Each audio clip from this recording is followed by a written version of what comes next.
And without ado, here is Fred Rosenbaum. Thank you, Riva, for that introduction, for arranging this so well.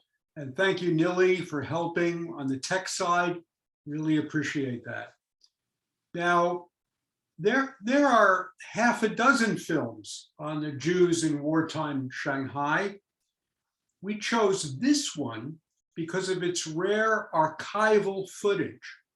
It vividly depicts what about 18,000 German and Polish Jewish refugees encountered half a world away.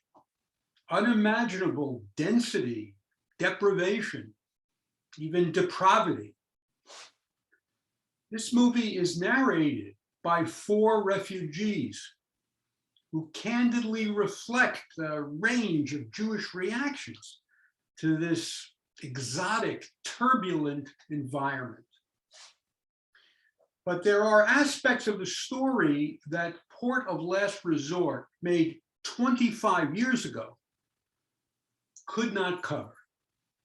Many revealing memoirs and scholarly articles and books were published after the film was released, as was an invaluable anthology of letters, diaries, and poems written in real time. So now we know a lot more. And Nili, if we could have that first image.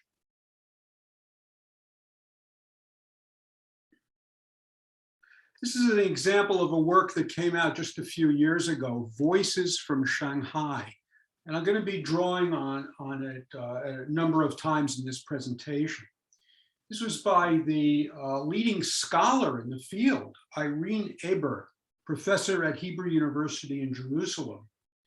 And she was just passed away a couple of years ago. She was fluent in Chinese, and that helped her write on this subject. And then here we have the primary sources. We have the Jewish refugees in Shanghai expressing their feelings in real time.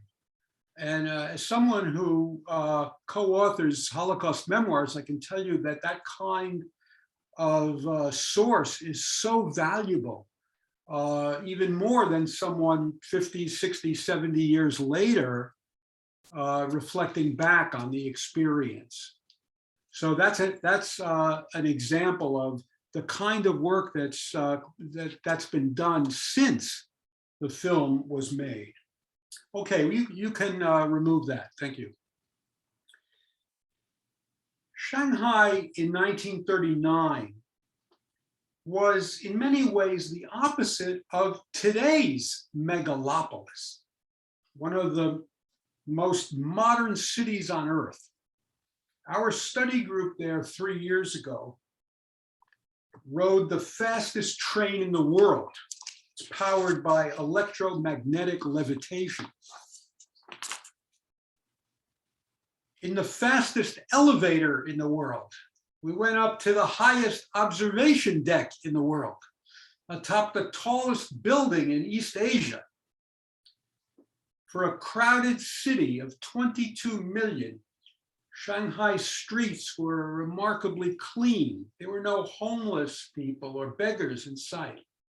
The skyscrapers were brilliantly illuminated night and day. You know, I'm from New York, but I was impressed with all that. But before and during the war, Shanghai, like China itself, was one of the most backward places in the world. The 1930s and 40s were the last and worst phase of the century of humiliation, stretching from the opium wars of the mid-1840s until Mao came to power in 1949. For over 100 years, a weak and corrupt central government of ruthless warlords, rapacious foreign imperialists, sucked the lifeblood out of the country, which centuries earlier, under the Ming Dynasty, had actually been ahead of Western Europe in many respects. Now, during this century of humiliation, Russia and Japan seized key parts of China. But even worse was Western colonialism, inundating China with vast quantities of opium that had been grown in India.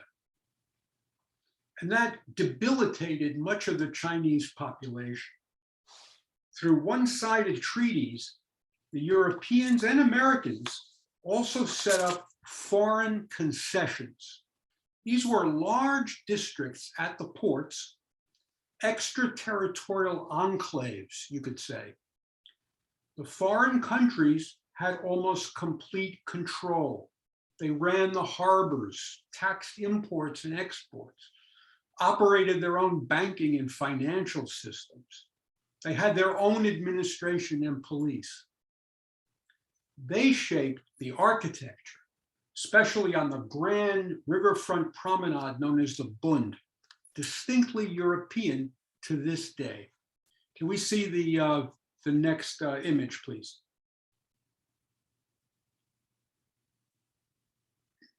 Here you see a map of where these concessions were. Now you see that Hangpu River there, sort of the center a little toward the right. Shanghai is actually a river port, right?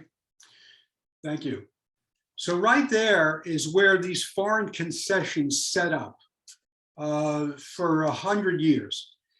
You see the French concession toward the southern end of this. That's about 4.5 square miles. Not that big, but in such a strategic place, because you see how it touches the port where the ships came in. The international settlement, it's also a concession, just called the international settlement. That was primarily British, but other countries as well, including Americans. And that did include something I'm going to turn to later, Hangkou, toward the right, the international settlement. That was part of the international settlement, but a rundown part. And later that would be where most of the Jewish community would live. I'll come to that in much more detail later. Take a look at where the Bund was. You see it's at the bend of the river, the Bund. We're going to see a picture of that in just a moment, but you see how strategic that is. And again, that's where the ships came in, and that's where the foreign countries were able to control trade for their benefit. Okay, let's look at the next slide. I want to show you the Bund. This, as I say, this looks very European. And this spans this is mostly in the international concession. And it goes for about a couple miles. And look at those buildings. They don't look very Asian at all. They are put in there by the European countries. Again, we're going to discuss the Bund more in detail in a moment. Okay, thank you. You can remove that slide. Now, Japan's ferocious aggression in the 1930s and 40s was fueled in large part by resentment over the West's chokehold on China. It's not that the military leaders in Tokyo cared about the suffering of their fellow Asians. Rather, the Japanese believed that they were the master race in the Far East, and they should be the nation to exploit China's human and natural resources. In 1931, they invaded the huge landmass of Manchuria, set up a puppet state there. But much worse was to come. In 1937, less than a year before the Jewish migration to Shanghai began, Japan launched a devastating attack and quickly conquered the eastern fifth of China, including Beijing. and bombed Shanghai mercilessly in a battle that killed almost 200,000 people. This Sino-Japanese war would rage for over 8 years, and its scale and savagery can be compared to Hitler's invasion of the Soviet Union. Both took the lives of about 20 million non-combatants. In both cases, a small but powerful country sought to dominate, indeed enslave, a much larger country that it thought was populated by an inferior race. About 300,000 Chinese were massacred in Nanjing alone, many of them raped and tortured first. That's only 200 miles from Shanghai. Our group visited a heart-rending memorial museum there, and we learned it was modeled after Yad Vashem. But despite their monstrous treatment of the Chinese, the Japanese occupiers respected the foreign concessions in these treaty ports, for they saw no reason to anger the West. Only when they went to war in December 1941, allied with the Nazis, did Japan take over the concessions. So the Jews in the late 1930s, they came ashore in a near sovereign international settlement or French concession within a great city occupied by the Japanese. And the confusion and chaos enabled nearly all of them to disembark and walk right in with no papers required, not even a passport. They just had to clear customs. Now, what did the Jewish refugees know about Shanghai before they embarked on an 8,000-mile-long journey? The German press provided scant coverage of China. But even from that, readers knew it was racked by war and mired in poverty. They also knew of the intense tropical heat and humidity, the plague of infectious diseases, and the likelihood that they would not have indoor plumbing. The dread of using chamber pots called honey buckets appears in memoir after memoir. One survivor I'm writing about now, a Berliner, told me that a neighboring couple had made all the preparations to sail to Shanghai when at the last minute they backed out because the woman refused to move to a place without a flush toilet.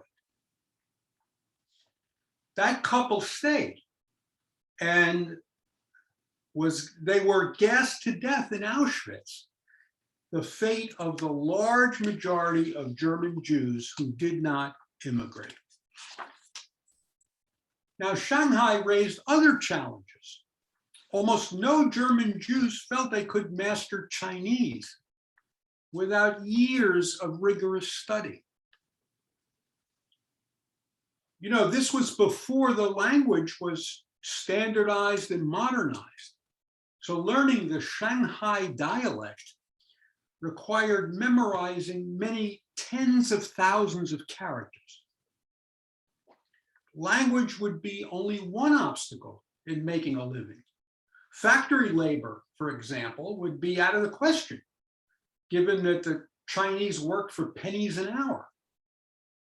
Starting a business in such a strange land, especially without capital, would be extremely difficult. Beyond that, not least important at all, the refugees knew that Shanghai, unlike most other potential destinations, would not be permanent. It was only a way station. They would want to move yet again to a more suitable place. All in all, it was the least desirable refuge on earth. And yet they came for the simple reason that virtually no other place would accept them. Hence the film's apt title, Port of Last Resort. At the Evian Conference in 1938, among 32 nations, only the Dominican Republic agreed to raise their low quotas for Jewish refugees, and in the end, admitted only 650. Britain's white paper of May 1939 effectively closed off Palestine. The following month, Cuba, the United States, and Canada turned away the ship to St. Louis, sending 900 Jewish refugees back to Europe. But just as the safe havens were disappearing more than ever, you had to get out more than ever. The situation in Nazi Germany was increasingly desperate, especially after the national pogrom you all know about, Kristallnacht, when most of the synagogues were burned in a single night. Almost 100 Jews beaten to death on the streets.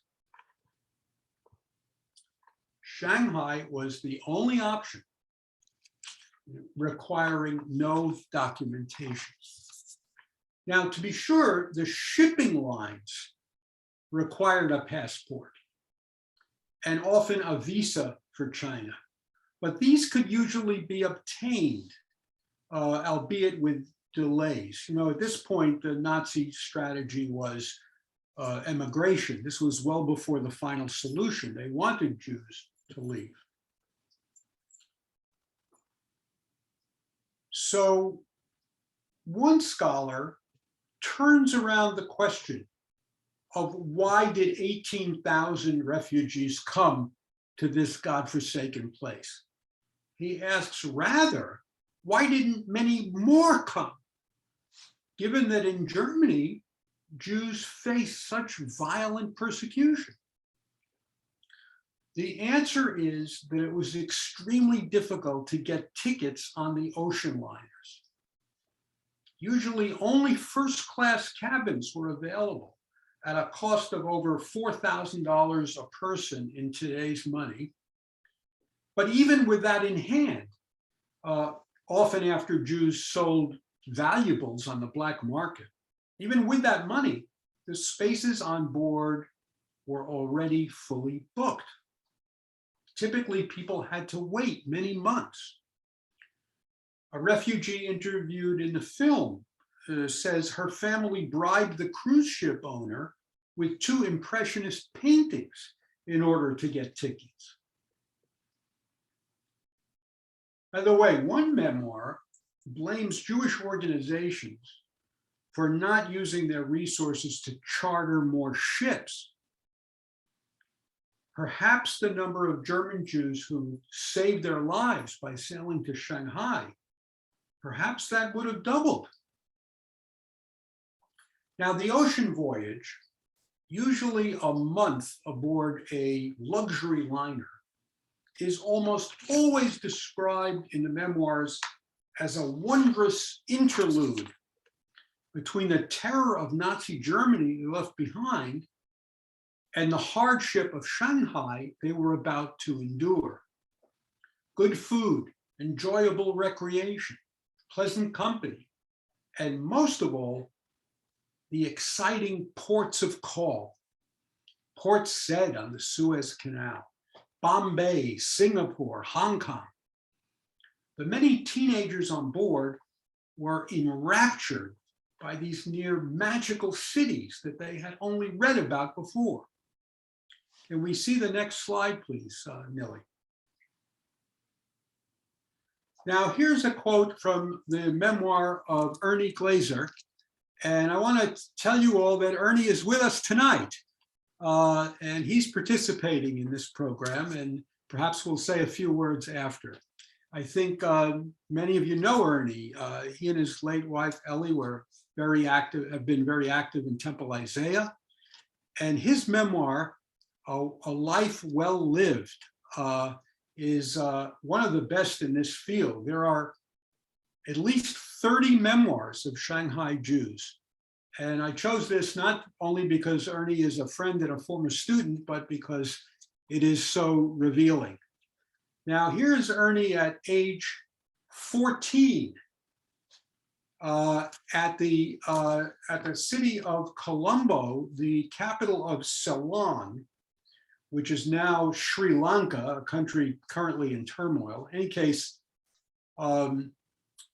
it was at that time so exotic. And here's how he describes it. What surprised me most were the beautiful beaches, a mile wide, spotless white sand. I never saw beaches like these before or since. It seemed my idea of paradise.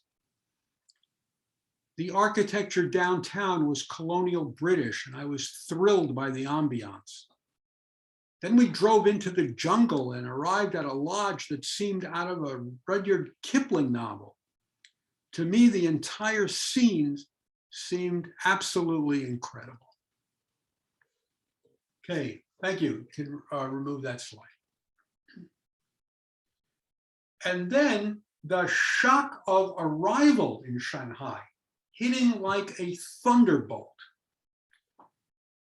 Yes, they expected political turmoil, an unforgiving climate, widespread poverty. Many had been inoculated against tropical diseases before they departed. But what they found was beyond anything they could have anticipated. First, the multitudes of this fifth largest city in the world, which included turban Indian Sikhs and Catholic missionaries and Buddhist monks and Western businessmen and Japanese soldiers and sailors from a dozen different countries, Chinese women hobbling on bound feet, and every manner of hawker and hustler was there. As you saw so graphically in the film, among the throngs of people were many aggressive beggars, including children, displaying open sores or stumps of amputated limbs. Dead bodies lay on the streets, some for several days, attracting swarms of flies. The miserable existence of the rickshaw pullers, human vehicles as they were described, was ghastly, as was the life of the coolies, carrying heavy cargo that had just come off the ship on their backs or on a bamboo pole across their shoulders, naked to the waist and sweating profusely.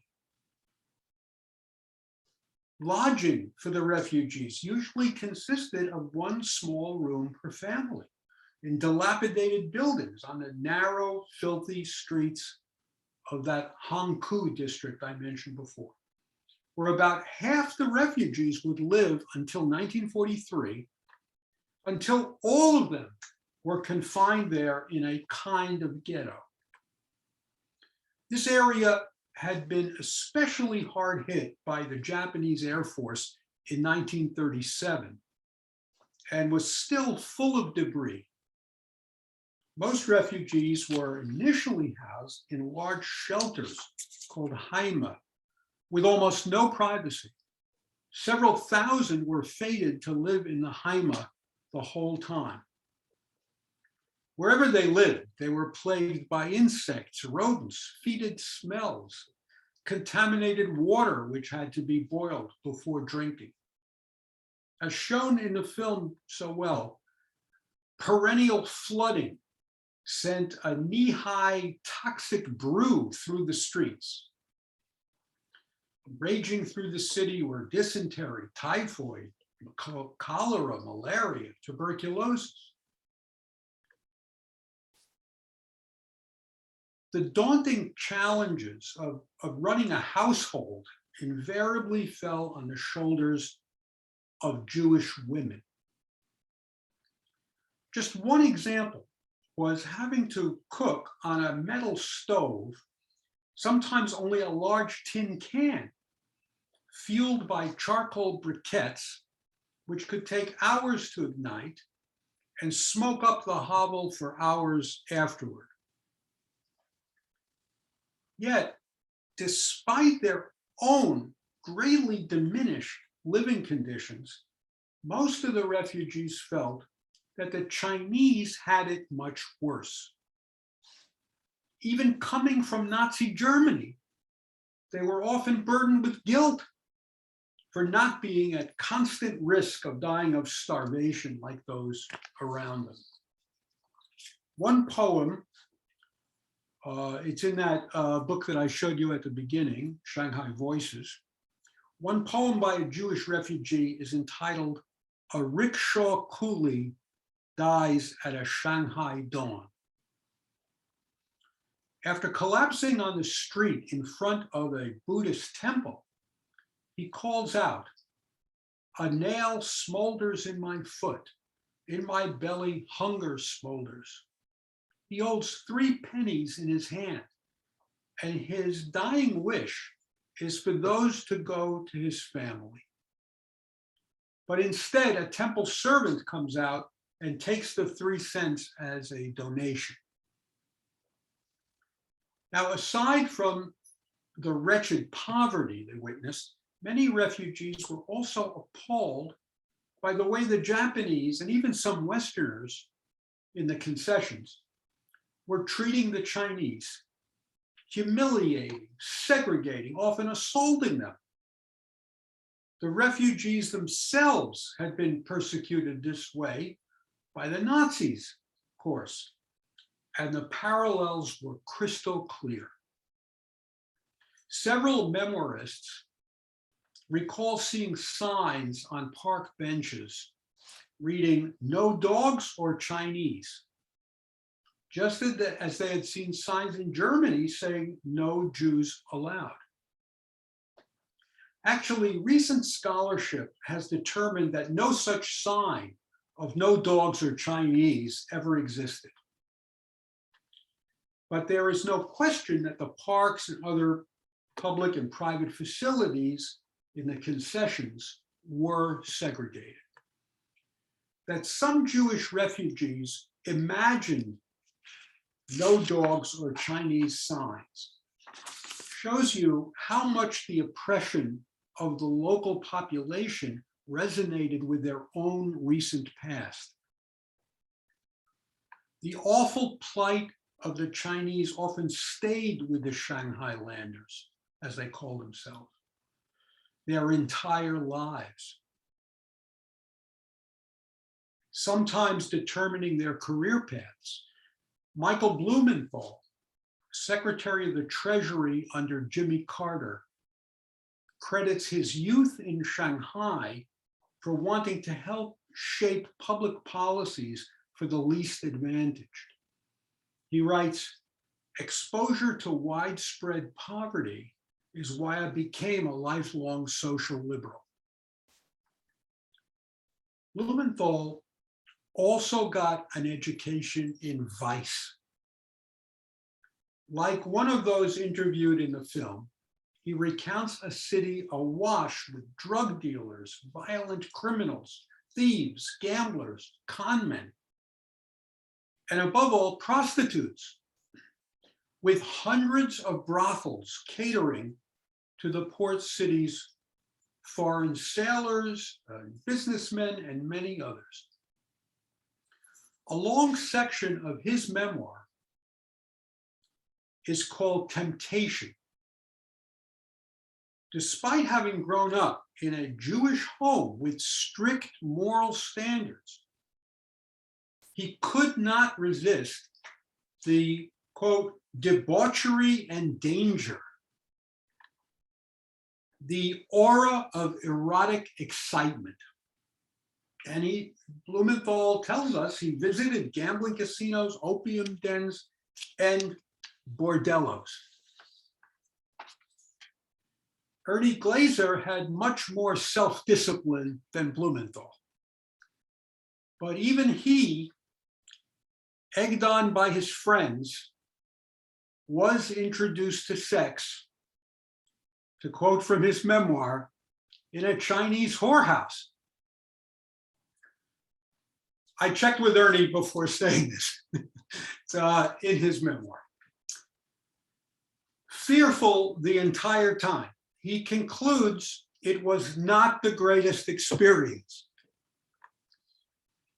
His and Blumenthal's autobiographies and numerous others are coming of age stories.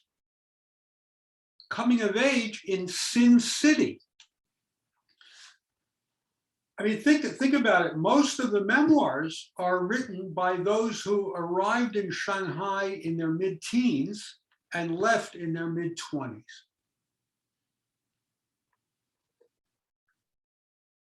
But while young male refugees were often lured to the Unterwelt, or underworld, as they called it in German and Yiddish, there is no evidence that Jews, despite their desperate circumstance, ever ran crime rings, drug cartels, or houses of prostitution. There was, however, one notorious Jewish con man in wartime Shanghai. Among the greatest fraudsters and imposters in the 20th century. Several of the memoirs, including Ernie's, reference him because he was so bizarre. Can we see the next slide, please? This is Ignaz Trybich Lincoln. He added the Lincoln later in his life. A Hungarian Jew converted to Christianity, immigrated to Britain, and was elected to the British Parliament. He was also a swindler who lost his own money and that of countless others, and served 3 years in an English prison. After his release and numerous other criminal schemes, he went to China as a Buddhist monk and headed a monastery in Shanghai. There, he claimed to be the Dalai Lama and was so convincing that the Japanese government recognized him as such. All along, he had a parallel career as a spy, first for the British and later switching sides for Japan and Nazi Germany. His biographer, a respected historian, draws 2 conclusions at the end of his full-length book. 1, Trybich was mentally ill. 2, he fit perfectly into the world of deception that was Shanghai. Okay, we can remove that slide. Thank you. But this haven had one notable upside: the absence of anti-Semitism among the Chinese. This is true not only for the uneducated coolies, but also for the Chinese educated elite, who even admired Jews. There weren't many other places in the world where this was the case at this time. The Chinese saw similarities with the age-old Jewish civilization that, like their own, values education, family, and ancestry. And unlike Christians, Jews never sent missionaries to convert the Chinese to their religion. Now, the Chinese also believed the myth of Jews controlling the world economy. But they thought that was a good thing. That was laudable. This image of the Jew is not uncommon in today's China.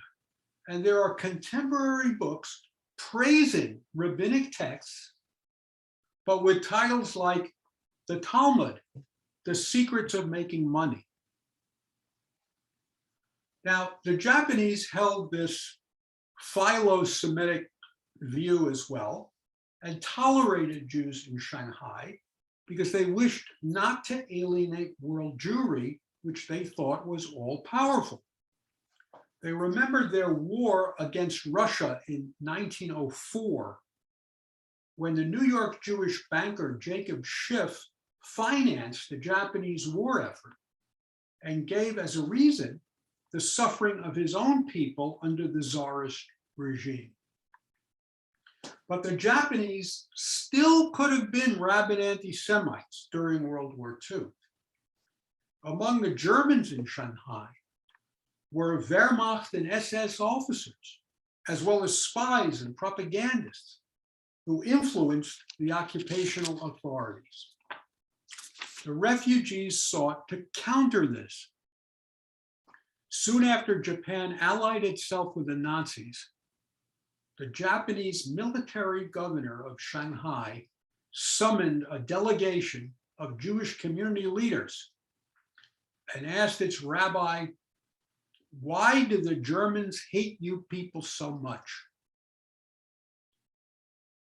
The rabbi's answer was, "They hate us because we Jews are short and dark-haired." In another version, perhaps apocryphal, the reply was more direct.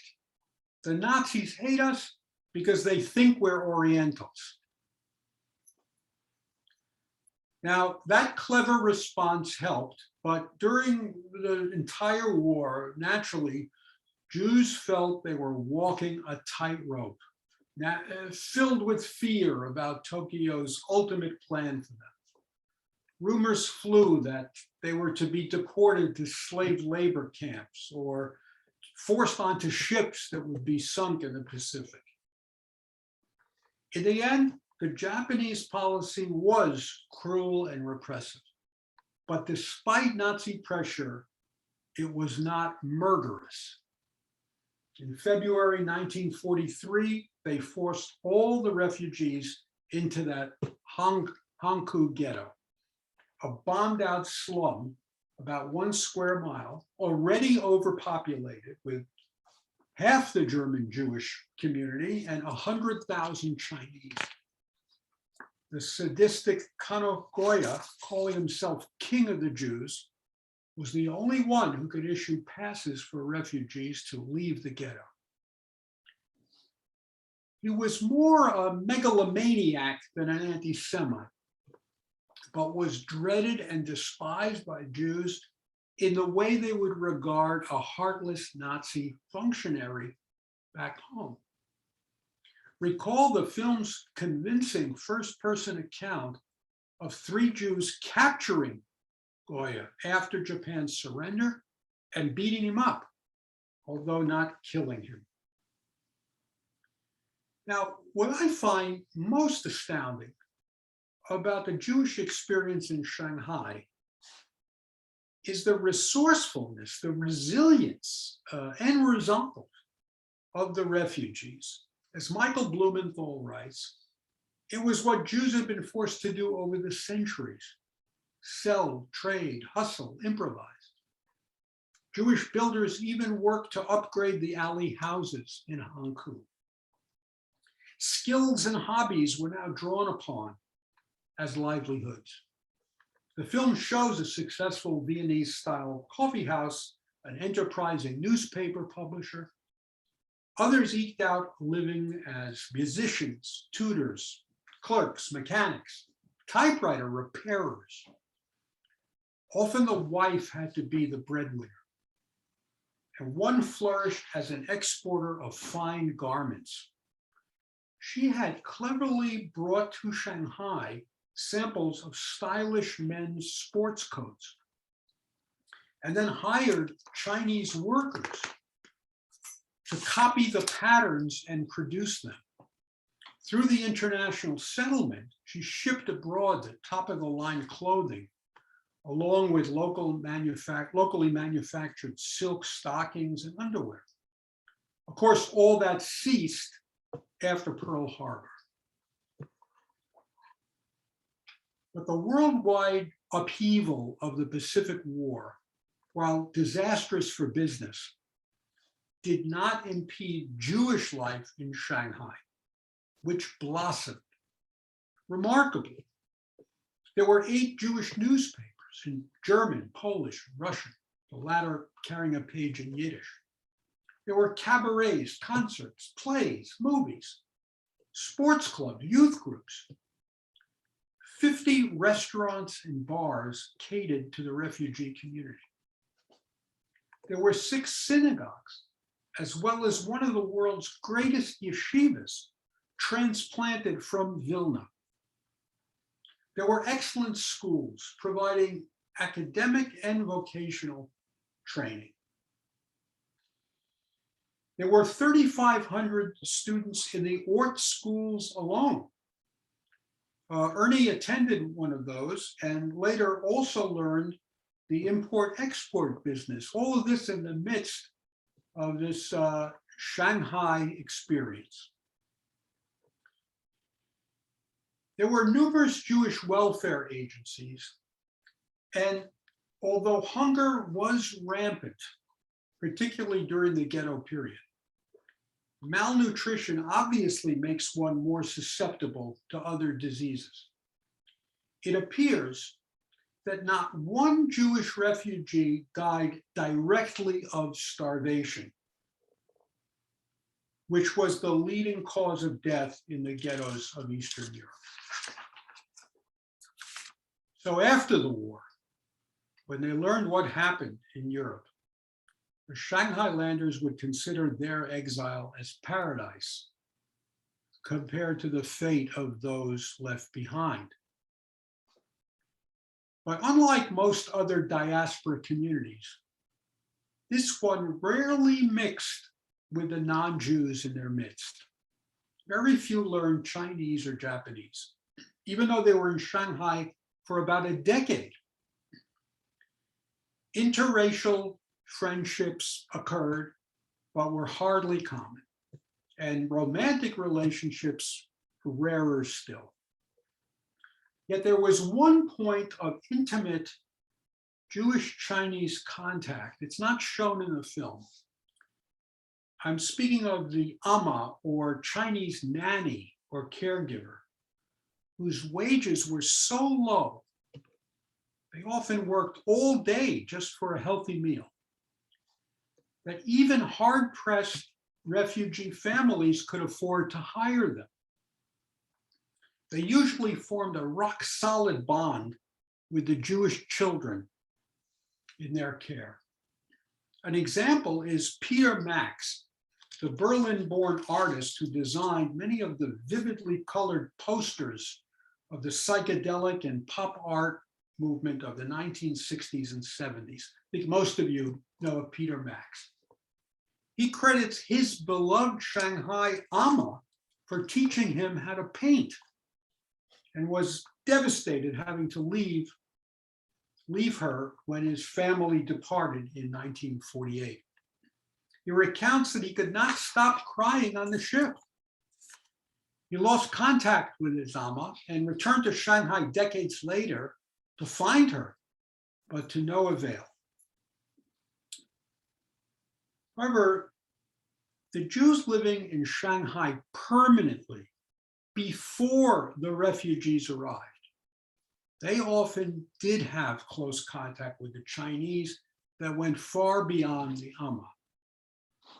I'm speaking of the Baghdadi Jews in particular, numbering 1,000, not 500 as the film states.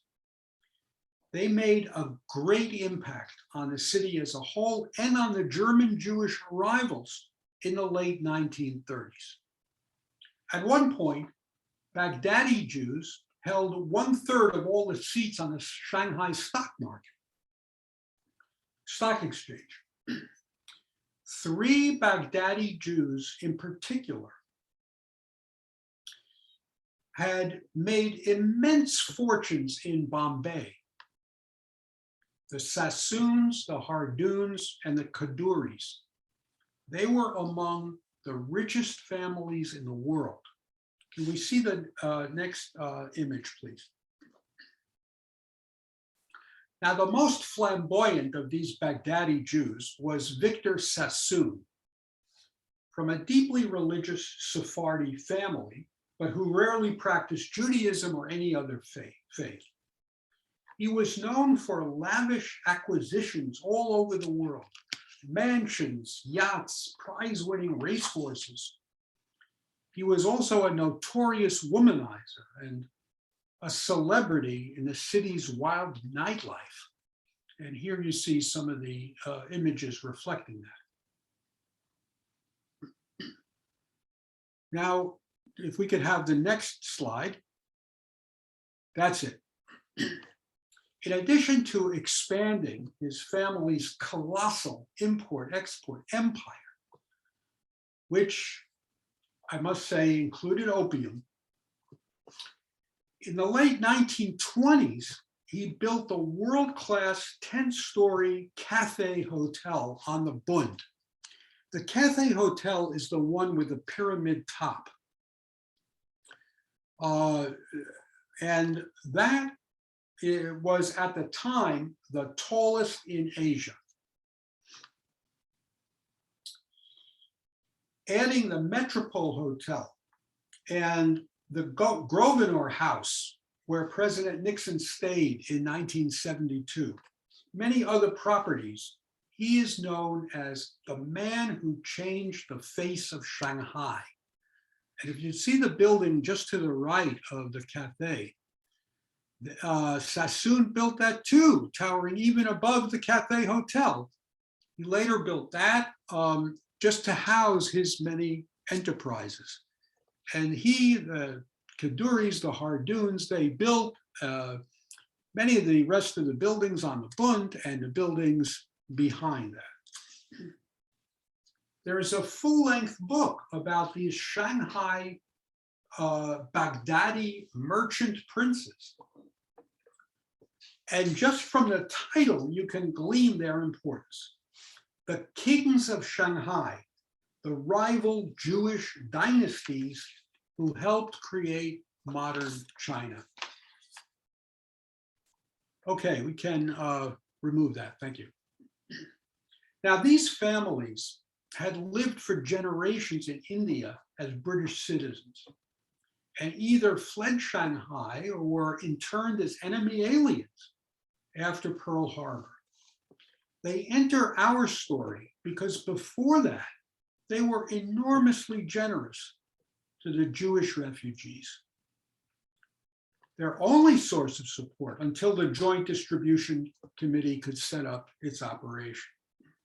The Jewish Kings of Shanghai donated the equivalent today of millions of dollars of humanitarian aid to Ashkenazi Jews with whom they had little in common.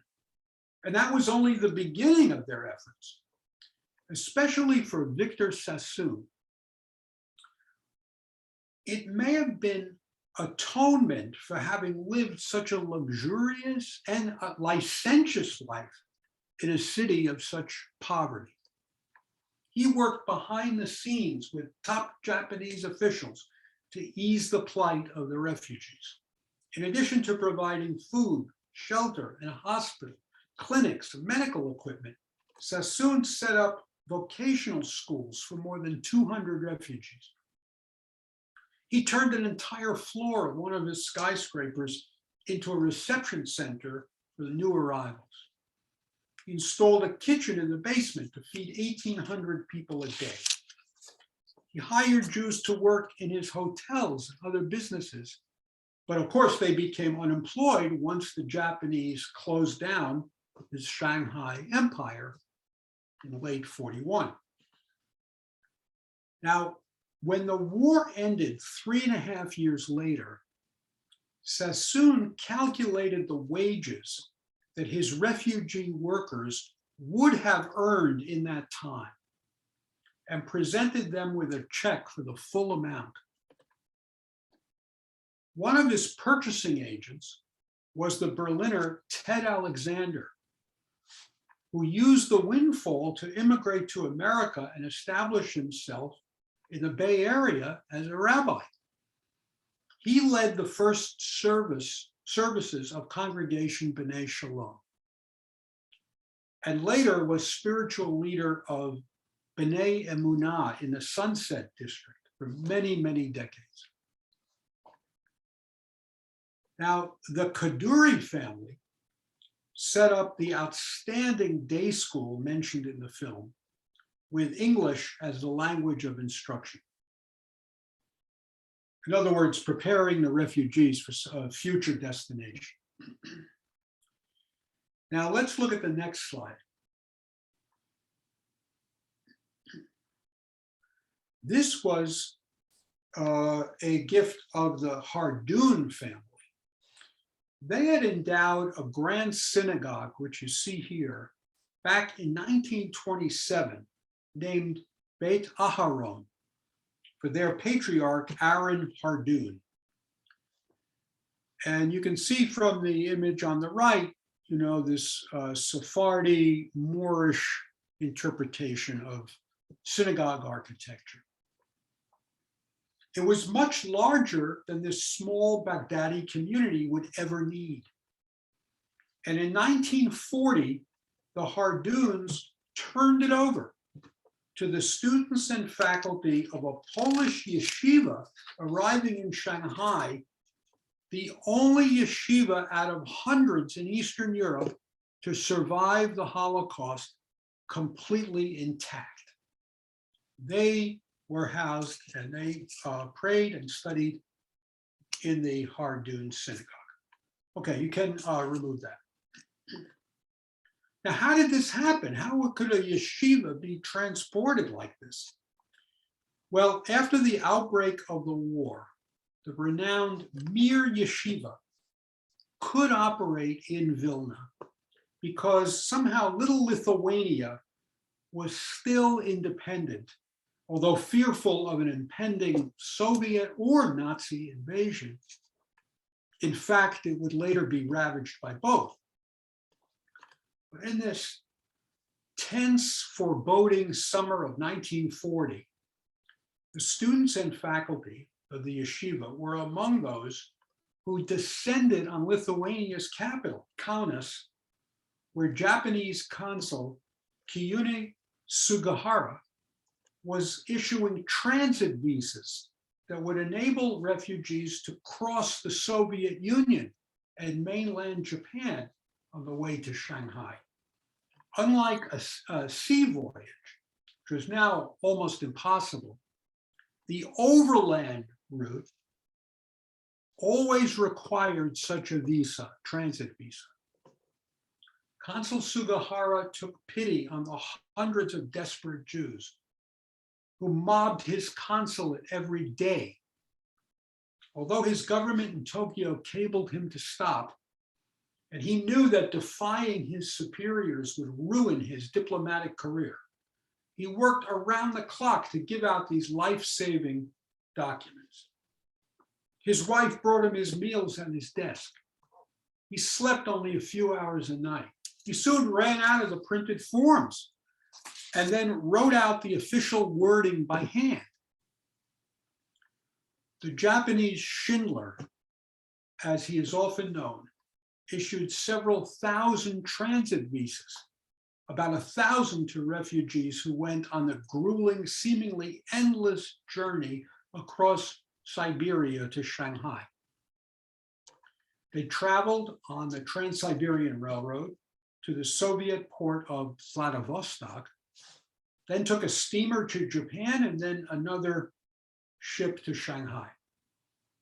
Among these Polish Jews were some Hasidim who further added to the diversity of the city as they walked through the blistering streets in long black clothing. As for the Mir Yeshiva, the students and faculty numbered 252, exactly the number of seats in the sanctuary of the synagogue that the Hardoon family had made available. It made this episode seem even more miraculous. Now, let me conclude with a thought about the Shanghai experience in the long sweep of Jewish history. One recurrent theme in their writings at the time is that of the wandering Jew, driven from pillar to post for thousands of years. For the Shanghailanders felt themselves at the end of the earth, in the most unfamiliar, disoriented surrounding. And they expressed a profound sense of displacement, of perpetual homelessness. One of their poems is entitled, "Three Countries Spat Me Out," meaning Poland, Lithuania, and Japan, because many Jews who went overland arrived in relatively pleasant seaside Kobe on the mainland, but were later all deported to Shanghai. Three countries spat me out. Not a single refugee remained in Shanghai permanently. They all moved on again, mostly designated as stateless by international law. It is uncanny that the close of the decade-long Shanghai exile coincided precisely with the creation of Israel. About half the refugees made Aliyah. But even those who went elsewhere, like San Francisco, which many chose, they would never again feel as vulnerable. There was now a Jewish state, meaning that at least one country would never close its gates to Jews in times of crisis. The wandering Jew would find this haven a homeland, open, welcoming, and nurturing. Thank you. Thank you, Fred, for great, great talk. Ernie, would you like to join us and share some comments about your experience?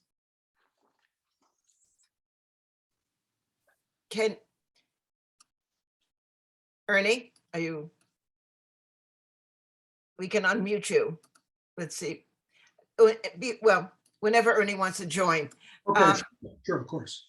Of course. A question? Trying to, he muted. I know, but he has to unmute himself. Yeah. So, first of all, Fred did a marvelous job. Thank you. He really, really stressed the most important aspects of it. And there's so many episodes throughout all these lives that were worthwhile talking about it, but it would take a whole day and another, probably a whole week. The one thing that struck me with the movie was as we arrived in Hongqiu and the destruction of that particular area, which had gone through the 1937 war, reminded me so much of what we see today on the Ukraine. Yeah. Except there were no skyscrapers in the Hongqiu area where we arrived. One point that needs to be mentioned is that, yes, the Colonel Meisinger proposed to the Japanese, they were even willing to operate the gas chambers themselves, the Germans, and it was rejected. But one of the things that I felt the Japanese, finally, the Germans were able to convince the Japanese that because the Jews are so influential in America, the Hongqiu area would be an ideal ghetto because it's next to the wharves. It is next to the waterworks and military installations. And the American Jews won't bomb that because they're so powerful, knowing full well that there would be bombed that area. And we lost altogether about 10% of the population to disease as well as to bombings. And the one that is described, is pictured in the movie, the compound, the building that was bombed directly, was bombed because next to the building was and nobody knew that, a Japanese radio station. And I had a friend that lived in that particular building, and it was a horror story. I was there about a half hour after the bombing, and what I saw was unbelievable. People plastered against the wall from the bombs there. It was horrible. One other kind of funny thing, talking about bombings, the Japanese offered shelter for people in the jail, not upstairs where the jail was, but in the basement of the jail. Nobody really wanted to go there for a variety of reasons. It would have been a very good shelter because it was an old English prison, and they built them like unbelievably fortified. After the war, we found out there was a sub-basement in which they were storing bombs. So if a direct hit that, we would have been blown to kingdom come, I guess. Yeah. So maybe there are questions in the audience. Yeah. Well, thank you, Ernie. First of all, I feel honored to have you with us. I really do. No, I mean that. That goes both ways. No, that really, I mean that you've lived through this and that you've thought so much about it and written a superb memoir with us tonight. It really means a lot. And I know you're referring, of course, to that disastrous bombing of July 45. Right. And, you know, this is something I've spoken about this regarding Jews who were hiding in Germany during the war. Yeah. You know, the air raids, right? On the one hand, you're thrilled. It means that the enemy is suffering and the war is going to be over, right? On the other hand, you don't want to be killed. Yes. So it's, you know, very, very mixed emotions there with that. Okay, yeah, let's see if there are questions for Ernie or for me. So one of the questions, and thank you, Ernie, so much. China's a large country, someone writes, with many ports. Did any Jews land in any other ports other than Shanghai? Yes, what was known then as Canton, also Tianjin. There were Jews who lived in Tianjin during this time. You know, that's not far from Beijing. You know, so there were smaller numbers of Jews in these other treaty ports. But I want to mention one Chinese city in particular where there were 20,000 Jews by the late 1920s, and that's Harbin in Manchuria. And our group went there. A very, very lively Jewish community of Russian Jews. But there, the anti-Semitism, not of the Chinese, but of the white Russians, caused them to leave. And there were a good number of Jews in Shanghai who were Russian Jews who had come from Harbin into Shanghai. But these were not usually not considered refugees in the late 30s because they had come earlier. But it was a number of these treaty ports were involved. But of course, nothing as large as almost 20,000 refugees in Shanghai, maybe 30,000 Jews in total in Shanghai. If you count this Russian community from Harbin, maybe that alone was about 7,000 Jews. Okay, go ahead. I don't have any other questions. If someone, we'll wait a minute, if someone wants to chat something in. Your talk was so inclusive of so many aspects. I think you've covered so much of it. One person does write, and we should acknowledge it, that tomorrow, the 18th, was the day that the AMIA was bombed in Buenos Aires, where 85 people died. I know you've talked for us on South American Jews, and it was 28 years ago. It was also coincidentally the day that the ship Exodus, which wasn't called Exodus at the time, departed from a small port in France on the way to British-controlled Palestine. Any questions? Yes, I have a question for Fred. Larry Wanatek. Yeah. Hi, Fred. Thank you very much. That was an excellent presentation. One of our people in Walnut Creek, his name is Nissim, and he was working for the one of the families you mentioned, the Sidoris or Sidoris or Sassoon families, and he was interred in a Japanese camp for some time. He had an English passport. Yeah. And I didn't know if there were a significant number of Jews who were in this area who were interned in a Japanese camp. He wasn't, he was treated very roughly, but no killing or anything like that. Yeah, there were, yes, because it was rather sudden. Now here, think about it. I mean, there's a big import-export empire there in the concessions, right? There are British businessmen, Americans, others. And suddenly, they're the enemy aliens because Japan joins the Axis overnight. And there was no place. Go ahead, Ernie, go ahead. There was no place to flee to because the other ports were all taken over by the Japanese. Yeah, right, exactly. I'll tell you this, though. Sassoon got away. Right. Right, so well connected, that guy. He had 9 lives, right? But he was Sir Victor. Sir Victor Sassoon. That's right.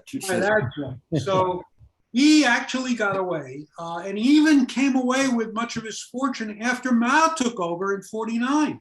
Just seemed to always land on the right side.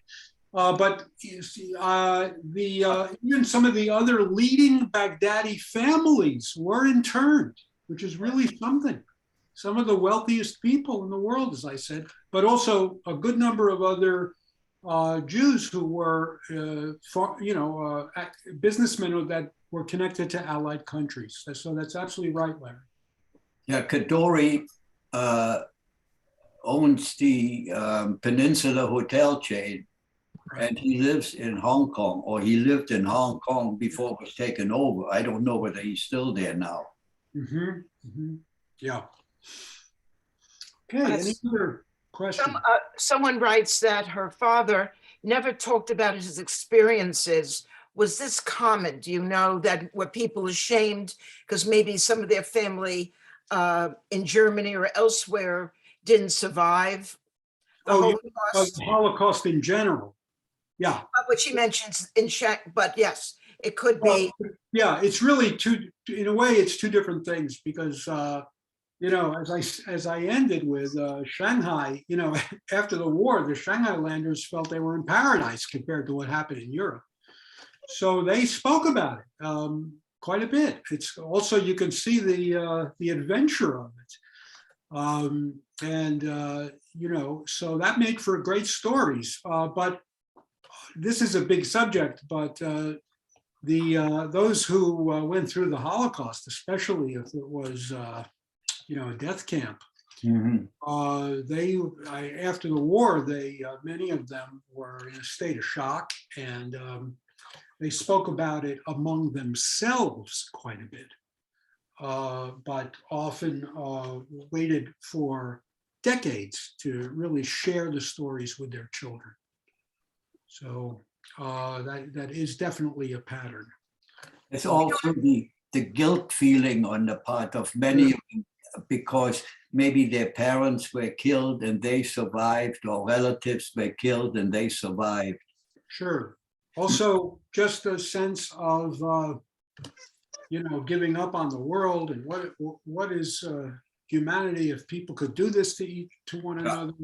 There was, all kinds of depression, but it is true though that after a few years, they did show great resilience, and they came back to lead very successful lives. The ones that immigrated to Israel and to the United States, they had more than the average population. They had long-lasting marriages. They had low criminality. They How quickly did the did well financially. Yeah, go ahead. Yeah. how quickly did that diaspora away from Shanghai complete itself? Well, I think it had to complete itself by 1949. See, once Mao got to power, then even if for any reason you were thinking of staying there, you had a big problem, you certainly to earn a living or hold on to any property or any business or anything. So I did come across one Jew who stayed in China. I don't know if he was from Shanghai. He might have been from Tianjin, I think, more likely. Yeah, not from Shanghai, but from another part of China, who stayed because he was a communist and he actually wanted to help Mao, and it turned out that was the wrong decision for him, later on. There was another one that was married to a Chinese woman. Yes. He stayed too. I don't know what happened to him. I see. But you couldn't. I mean, very few Jews wanted to stay in Europe, but in this case, it's almost impossible once Mao is in power. So I'd say 49. Wouldn't you say, Ernie? After 49, there's nobody's still. Right. That's right. No. Okay. Anything? So I have relatives that went to the Dominican Republic, but Mhm. now there are not that many Jews left there either. Yeah, that's right. It's too bad. I mean, they did agree to raise their quota of Jewish refugees, but only, as I said, only 650 actually took advantage of that. We don't have too much time, but maybe a few minutes on a little bit more, Fred, about the Baghdadi Jews. Yes, I know, and I wish they had gotten more attention. It's really remarkable the impact they could have on that city, and just to build it up, that whole book on Jewish kings of Shanghai.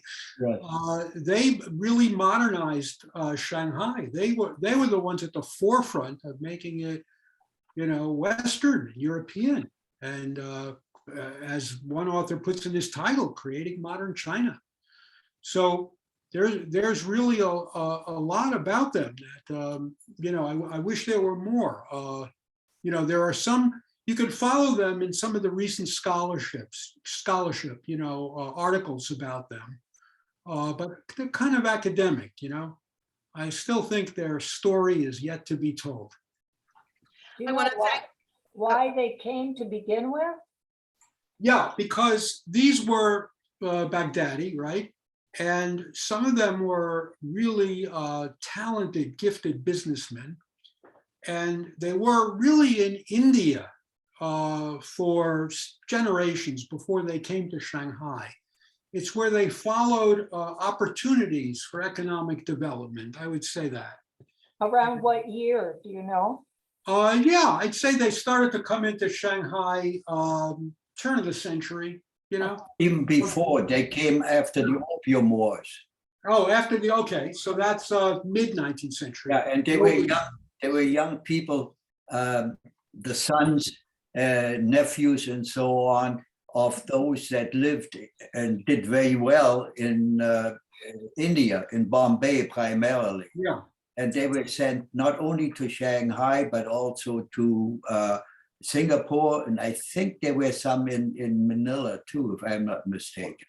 Yeah. The ones that were the most successful were the ones in Shanghai, because the whole atmosphere was really one of ferment, of fantastic business opportunity. Yeah, exactly. But, you know, I remember something just occurred to me. When our group was in Shanghai, our last day, we had a local guide, and he took us around for about 3 hours, and he never mentioned the Baghdadi Jews. And Huh. so toward the end, I asked him about that.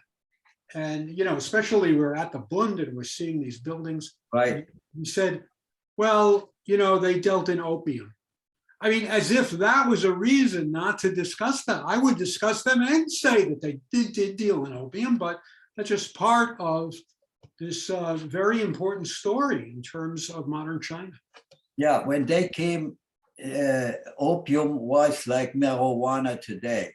It was legal, and they dealt in it, and that was the thing to do, you know, to make a buck. Yeah, indeed. So followed economic opportunity. And then they got into the real estate business. They had a very large percentage of all real estate in Shanghai. Oh, absolutely. No question. I heard numbers like 25% of all the houses. Absolutely. One of them, I can't recall if it was Kadoorie or Hardoon, one of them owned 1,200 buildings in Shanghai alone. Yeah. Just extraordinary. Okay, was there anything else? Anyone? I think that's about it, but Fred, I want to thank you, but I know you want to have the last word. Yeah, just a correction from last time. Many of you tonight saw the film Gentleman's Agreement and heard my talk on that in the spring. So I just wanted to correct one thing I said at that time.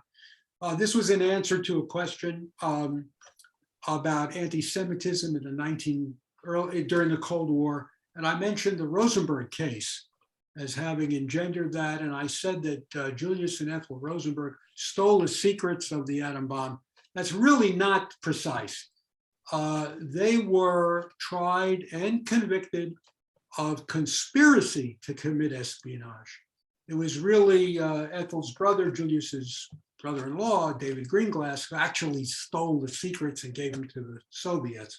So just to be more accurate on that. The main point, though, I was trying to make was that this certainly added to Jewish fears about being linked to communism at the height of the, hysteria of McCarthyism. Okay, let's. And Fred will speak regarding the film Upheaval on October 23rd, Sunday. So we look forward to that. And go to eastbaydjewishfilm.org for our late summer and fall programming. Thank you, everyone. Sure. Good night, everyone. Thank See you you. later. Be well. Bye. Bye-bye.